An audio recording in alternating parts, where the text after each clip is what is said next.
Ooh, man, it feels like it's been a long time since I did a pocket change market report. Yeah, 8 days, right? Well, here we are. We're back at it again. Now, the big reason why is that I was actually at one of the biggest shows of the year, the Pittsburgh ANA World's Fair of Money. Was an absolute amazing show. Again, yeah, you probably heard me say this once. I'll say it again. It's a little bit overwhelming. A show with so many dealers and PCGS, NGC, and everybody was there. The US Mint was there. It was a crazy event. But now we're back home. We're back at home base. BlueRidgeSilverhound has a PCMR. A little bit late, but still, we're getting it out there for you guys. It's Sunday, August 13th, 2023. We are going to take a look at some of the more interesting, relevant, appetizing errors and varieties to have sold in about the last 24 to 48 hours. Actually, quite honestly, it's about the last 24 hours. I didn't see anything older than that. But we are looking at some of the more searchable errors and varieties that you could think of out there in the world today. Now, whether you're an avid roll hunter, you go to the bank, pick up some bank rolls, and you hunt through that, totally fine. That's probably, I encourage that kind of healthy hunting out there to kind of not only whet your appetite with some of these coins that ultimately can make you a few bucks, but also getting your education down with a lot of the terminology and how the coins are made. That's important. But also, there's a wide world of various varieties. Things like doubled dies, repunched mint marks, and all sorts of different other types of die varieties that you could find out there in the same fashion. Now, people also have discovered some of these coins also cherry-picking coin shops and going to the shows. Like, I'm sure there was quite a bit of cherry picking happening at the ANA, for example. So these are just a few ways that you could obtain these coins without actually going out and buying them already attributed as a specific error or variety. All right. And a few things that probably you've heard before. I don't want to sound like a broken record, but we always have new folks checking out this report. But we also stress you don't have to grade these coins. About 99.5% of the time, you don't have to grade any of these because it's really not going to enhance the value of some of these coins. All right. Plus, the expense of actually sending these out and the amount of time it takes for the coins to come back to you is simply just not worth it, folks. So keep that in mind. And also, all the images you're going to see here today are original to the respective sellers' listings. We didn't change anything. They're all original, 100%. To those. All right, so let's go ahead and jump right in. We have quite a list, and we have some mega stars on here today that you're surely going to want to know about. There are some pretty big coins out there today, ladies and gentlemen, that you could find for face value and then turn around and flip them for quite the boatload of cash. All right, I know there's a few of you probably looking for that as well. All right, so we're going to start it off kind of slow because, you know, this is a coin that obviously doesn't pop up in pocket change too often because of its irregular shape. But this is a undated Lincoln Memorial cent. It's off center by about 80%. This one's, you know, pretty wild and stretched out and crazy and all that great stuff. But you'll notice that the front of the coin, the obverse, has a fair amount of carbon spots, okay, which is a type of environmental damage on the coin. This particular one right here sold for $14.62. It sounds low because it is. But, you know, what if I told you that the value is on par for what this coin goes for? The thing that would make this coin worth a lot more money is if you had a readable date on the off-center portion of the coin. And the carbon spots, if we didn't see them, of course, plays huge into the condition factor of the coins and ultimately the value. The next one that we have here is very subtle, but I'm sure that a number of you have probably come across these and really didn't think anything of it. We have a 1990p Kennedy half dollar right here. Now this one right here, as you can tell, the front of the coin or the obverse looks a little bit off center, but when you look at the reverse, it's perfectly centered and struck and everything, all that. So when you have a side that is off center by a little bit or a lot bit, you know, and a perfectly centered back, It's not an off-center strike, but rather it's a misaligned die, which is what this one is. So the hammer die was slightly misaligned when it made the strike, maybe due to a little play and the die setup into the machine.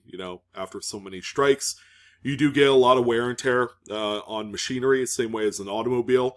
A screw comes loose every so often, so so this one here sold for $8. All right, better than a sharp stick in the eye, and oftentimes people do miss these. They toss them aside, but they have close to the value of a 90% half dollar. So if you guys know that, then you'll know that these carry some value enough that I would say pull it out and then just go ahead and sell it on eBay. Do a buy it now listing or something like that. All right, pretty cool. Now, one of the bigger coins to kind of kick off this week's PCMR is a 1982 large date bronze Lincoln Memorial cent. Now, you see that raised growth right on top of Lincoln's head. That is what they call a cud die break. All right, cud is such a funny word, for a mid-error.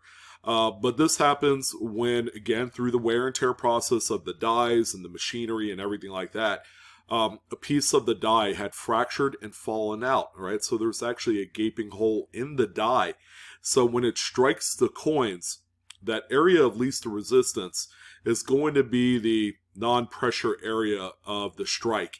All of the die flow is going to go into that cavity and ultimately create a raised event on any coin it strikes. And generally it's going to be in that same spot every single time, which is what we're seeing here. The coin is obviously circulated a good deal. All right, we could see that pretty clearly. But keep in mind, this is one of the most widely collected U.S. mint errors out there today. And because of that, this one sold for $69, and that's with 13 bids. So when I mentioned the bid number on these, that means that these coins were organically bid up through the course of 5, 7, or 10 days. So again, really beautiful coin, great error. Look out for these. They're all across all denominations, going into some of the more modern dates. It's really crazy how things just exist like these.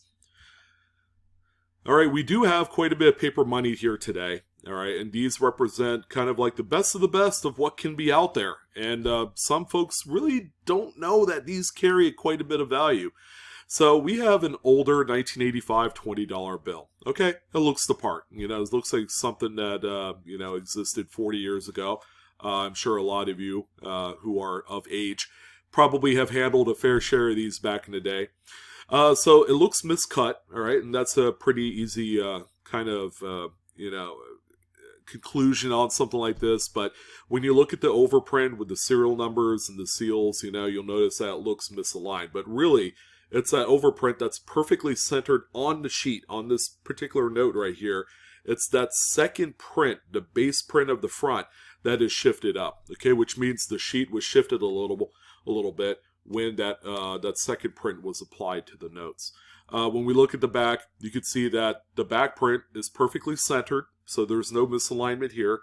This particular note also exhibits a fair amount of condition and circulation wear. This one ended up selling for $43 with 2 bids. Compared to face value, it doesn't seem like a whole lot, but would you really toss aside a $20 bill, even if you could double your money here? Probably not. Here's another $20 bill, and this is an error that has popped up in a couple of different dates of these more modern $20 bills. 96, 2004, which I believe was the first run of the colorized note. These are missing the green seal on the right side. This was a common issue back in the day. And if you're able to find an example of some of these somewhat older generation design notes like this one here. Now, they call this the fathead, but it's non-colorized. But you can see that right where the 20 is there on the right-hand side, the green district seal is completely gone. All right, now on the back of the note, it showcases quite a bit of circulation wear. I mean, we're not fooling anybody here. This is not a pop-in crisp, fresh type of example that looks like it was printed yesterday. Far from it.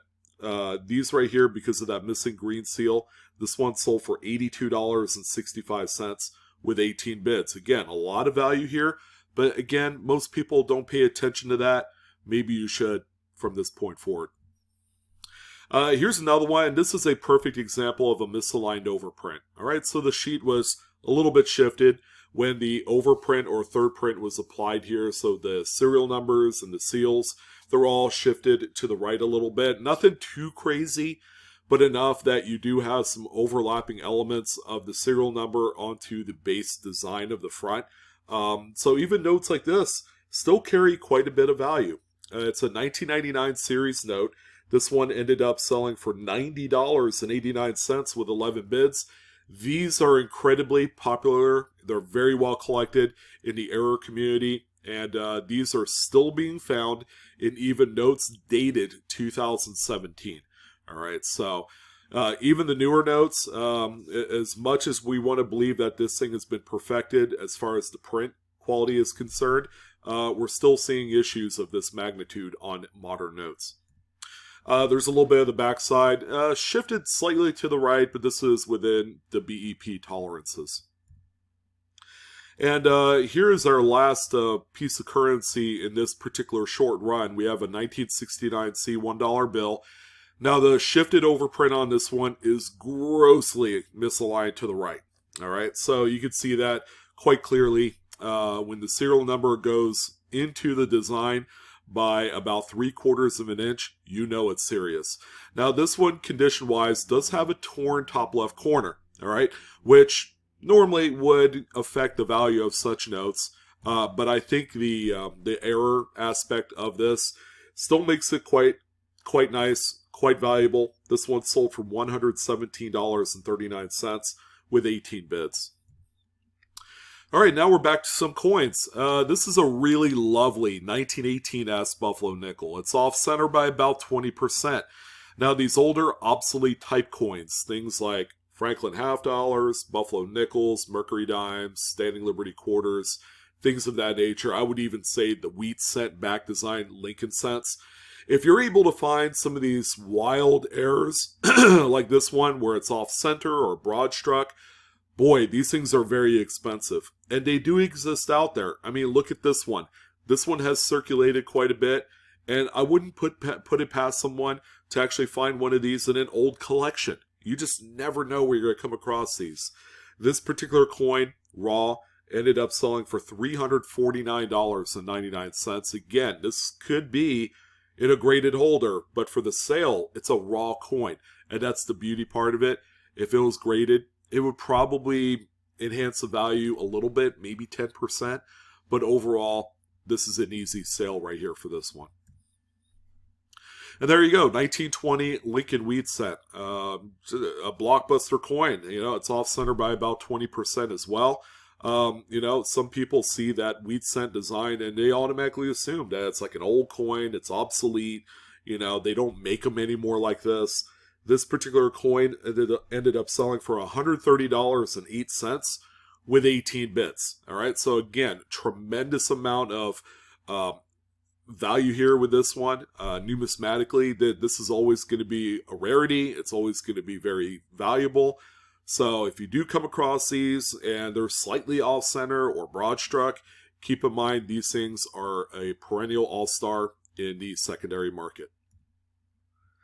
Now, this one's minor. I've actually owned a few of these myself, and they're pretty easy to find, to be honest. 1983p, and that's the one date where you could generally find this.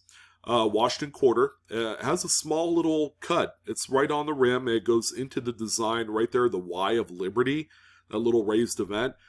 It's not a rim cut. It's an actual full-blown cut because it goes beyond the rim and into the design. I mean, you know, as small as something like this, they do have a little bit of value. This one sold for $12.49 with 5 bids, and I don't generally see this one particular cut sell for more than about $15-20. So, you know, consider this one kind of a bargain, but based off of its size, you're not going to see too much of extra desirability because it is a cut. It's just a really small one. Here's one that we haven't talked about in quite a while, and I'm glad to finally see one after probably about 2 months of not seeing this in the open market, probably because nobody's finding them. I don't know. It's a 2,000 piece Sacagawea dollar, first year of what is normally called the golden planchet or the golden dollar. These are a manganese alloy, which gives it its nice, rich, yellowish gold color. These are well known for a few things, but one of the big varieties out of this is the speared or wounded eagle, which is indicated by a pair of die gouges that go into the breast feathers and into the wing. You can see the two right there with my mouse pointer. So those are actually raised on the coin. They have a little bit of relief, so you can actually feel them on there. This one, as you can see, not the prettiest coin, but these have been a strong seller since the beginning of time. This one sold for $75, which is just a really good sale on a coin that doesn't look all that great from a eye appeal viewpoint. All right, we do have a quick little update on the Extra V Lincoln Shield sets. These things are simply just not going away. We have two coins, okay? One that, you know, probably is the type of grade and condition that you do want to find. You know, still minty fresh, very red, lots of luster, and that's this one here. 2023 date. These have the little V anomaly next to the VDB initials there at the base of Lincoln's bust. We all know this. I kind of changed and pivoted, you know, why I would personally buy these and spend the $50 to $75 for them. And that's simply to grade them, all right? Because now PCGS is in the game when they're grading these things. And, you know, we've seen coins that have grade as low as like 65. And these things have sold for a few $100. So if you guys want to make some money, I would say go out there, buy some of these in that price range raw, and then flip them to NGC or PCGS or even Annex. I would probably stick with NGC as being the top pick for grading. And I don't normally pitch grading, and I usually don't, you know, do that for the PCMR reports. It's just in this case, this is such easy money to untap right here. So this particular one in this condition sold for $84.15. Okay, and that's with shipping. Now, at its worst, here's one right here that is not as attractive, not by a mile. And this one has circulation wear, it's got fingerprints, it's got oxidation on there, it's nice brown and black color. This is not your, you know, atypical, you know, coin that you would just go out of your way to buy based on condition. But it does have that extra V on there. This particular one in this condition sold for $30.94, showing you kind of like the tale of two values with these coins. One in really nice shape, which you could still find today, and then one after a while that has seen a lot of circulation. All right, so even in this condition, you could still sell them for a decent amount of cash. All right, now we're back to some other real cool classic type coins. Here's one of my favorites. This is the 1864 Shield 2-cent coin. Now, the reason why the reverse is upside down is because it's a rotated dies error. All right, this one has rotated dies by, you know, we'll call it 180 degrees. Okay, that thing was flipped around all the way. So when you rotated it left to right from the obverse of the coin, you're going to get a medallic alignment as opposed to a coin alignment is where you flip it up and down. All right, so it's always going to show a right side up image of the reverse when you do flip it north to south, but left to right, like wearing an Olympic medal, you know, when you flip it left to right, it's still going to be right side up, you know, which is what this one is. So this one right here, folks, ended up selling for $118.99. The coin is in great shape. Not too many issues here. I would probably say that this one is, you know, like an XF40-ish type grade. A little bit of wear on the word "we" on the motto there, but overall, one of my favorites today. Another favorite, I would say, 1944 Australia penny. All right, this one, you don't see this too often on Aussie type of coinage. And this one is off-center, I would say, by about 15%. Really cool-looking coin. I haven't seen one of these in a good while. So a best offer was fielded. It was accepted at 300 Australian dollars. Now, whatever the conversion is, I think it's a little bit less than that. Like, I don't know, what, $200 some odd dollars US. I know Australia has a much larger, I guess, ratio, conversion ratio. So, yeah, I mean, this thing is nuts. And there's a pretty dedicated group of Australia coinage collectors out there, so they do all the decimal, collecting and all that. And this one's really cool. Nice little war era piece here. Yeah, this is the big home run hitter of the week. Oh my goodness, this thing is nutty like a buddy. 2023 Philadelphia Bessie Coleman quarter. Look at this thing. This was struck on what I think is a defective planchet, where it's missing damn near all of the nickel clad layer on the reverse, and then you have little pockets of missing clad layer on the obverse. This thing is crazy. And you know how you could tell that this one's legit? Because someone out there, someone wearing their tinfoil hat is going to say, oh, that was played with, it was dipped in acid. If that were the case, the whole coin would be pitted like it was dipped in acid. This one is straight up legit. And not only that, see how weakly struck the obverse is? Anytime you have a coin that's missing a clad layer, like a dime or a quarter or a $half, that planchet is going to be a lot thinner. So when it goes to strike, that planchet with the missing clad layer, when it goes to strike in a mid-press, it's going to be a thinner coin, which is why you have that weakness in the strike. Wow. Would you guys believe that this is a brand new 2023 quarter as of this year? I simply cannot. And it's sold for $516.15 through 11 bids. There were a lot of people sweating this thing out. They really wanted it, and this is probably the biggest error of 2023. Not variety, like the Extra V. Error. Straight up, this thing is ballin'. Are there others out there like it? I don't know. This might be a unique piece. Well, only time will tell. Yeah, much like the first coin we talked about, this one doesn't have a date. And furthermore, it's a copper-coated zinc-in. So you wouldn't think that there would be too much desirability for this one. But, maybe there is. So this Lincoln Memorial Cent is off-center by about 40-45%. Pretty attractive. Wish it had a date. But, whatever. $44.95 was the sale price on this with 17 bids.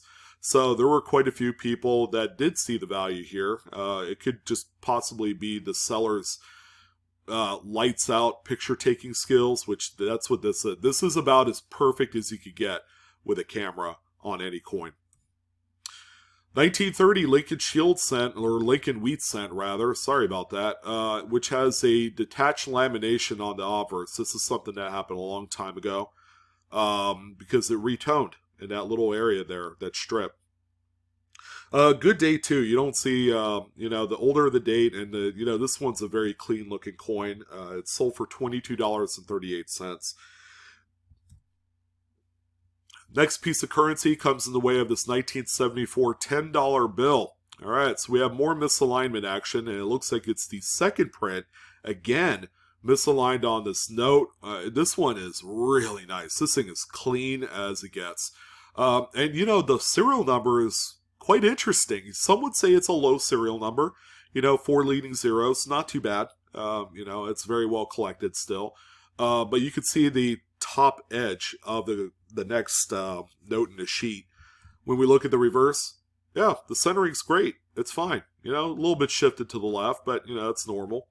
This one sold for, $295.98 with 18 bids. Again, it's a 1974 dated 10.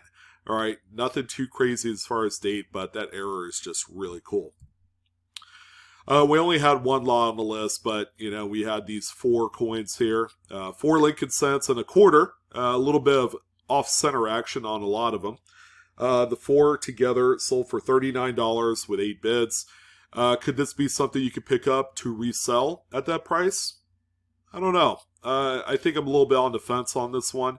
The wildly off-center Lincoln at the top is a copper-coated zinc coin, and you don't see a date. So, make sure you're researching the coins independently before you buy it. so that way you're not going to be buried in something like this. All right, this one I probably wouldn't have touched for anything over like 25 bucks. You know, a lot of low value errors here. Another piece of currency, I'm telling you, paper money's hot right now. If you're not in it, you're just looking. 1995 $5 bill. On the front of the note, you can see a little specks of green ink in certain areas, so you know that might seem or appear interesting.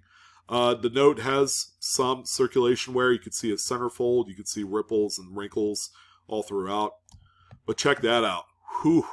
We have what is referred to in the paper money error scene as a solvent smear. Some of you would call it an ink smear, which is the same. Keeping in mind that the inks used is diluted with solvents. So that's how it got its namesake. So that is a pretty wild solvent smear on this one. Probably one of the best I've seen as far as a strip style smear. This one right here ended up selling for $85. Again, right in the wheelhouse. A fully involved smear, which would cover most of the reverse or the front of the note, would sell for hundreds. So again, we're all talking about coverage here. Probably the best off-center struck coin today that is not a buffalo nickel or an older weed cent. This is a modern dated 1984 P Jefferson nickel. It's off-center by about 55%. Great looking coin with a full date. And it sold for $26.75 with 14 bids. Let's see, this quite possibly could be our last piece of currency, and it is. It's a 1935C $1 silver certificate with a couple of what they call gutter folds, and those are just, you know, wrinkles in the sheet is how that happened. So when the wrinkles aren't stretched out on the sheet prior to the printing process, it's going to print over that, and then when you do finally stretch it out, it's going to show you all of the non-printed area of that wrinkle. We have multiple gutters, which is always attractive to the eye. Makes it look like an accordion. And this one sold for $86.89. So really nice price here on that one. You know, and I think I gave you guys the wrong price on the off-center nickel. It sold for $26.75 with 14 bids. I think I gave you the price on this note as I did the nickel. You know, yeah. It's my first day back, so give me a little bit of leeway. There's a little bit of the back. Yeah, you can tell that the print did occur at some point on the reverse when the wrinkles were stretched out, and you just have a really large left side margin on there. It just looks weird. Yeah, Ike dollars with errors, always going to be very, very collected. Very well collected, rather. But you guys know this is a bicentennial Ike. You can see the 1776 there, really big curved clip. You have a robust Blakesley effect on the opposite side edge there, which is normal, and that's what you want to see generally. It's a Denver struck coin, which is interesting. We don't see, you know, too many errors from modern Denver struck coins. They just have a way better quality control process. But nonetheless, this is a $125 coin here. And that was the final sale price. Wow, this one's crazy. 1978 Lincoln Memorial Cent. This one has an indent on there with a little partial brockage. All coming from, you know, another coin that was already struck, overlapping this one a little bit. So both coins were struck.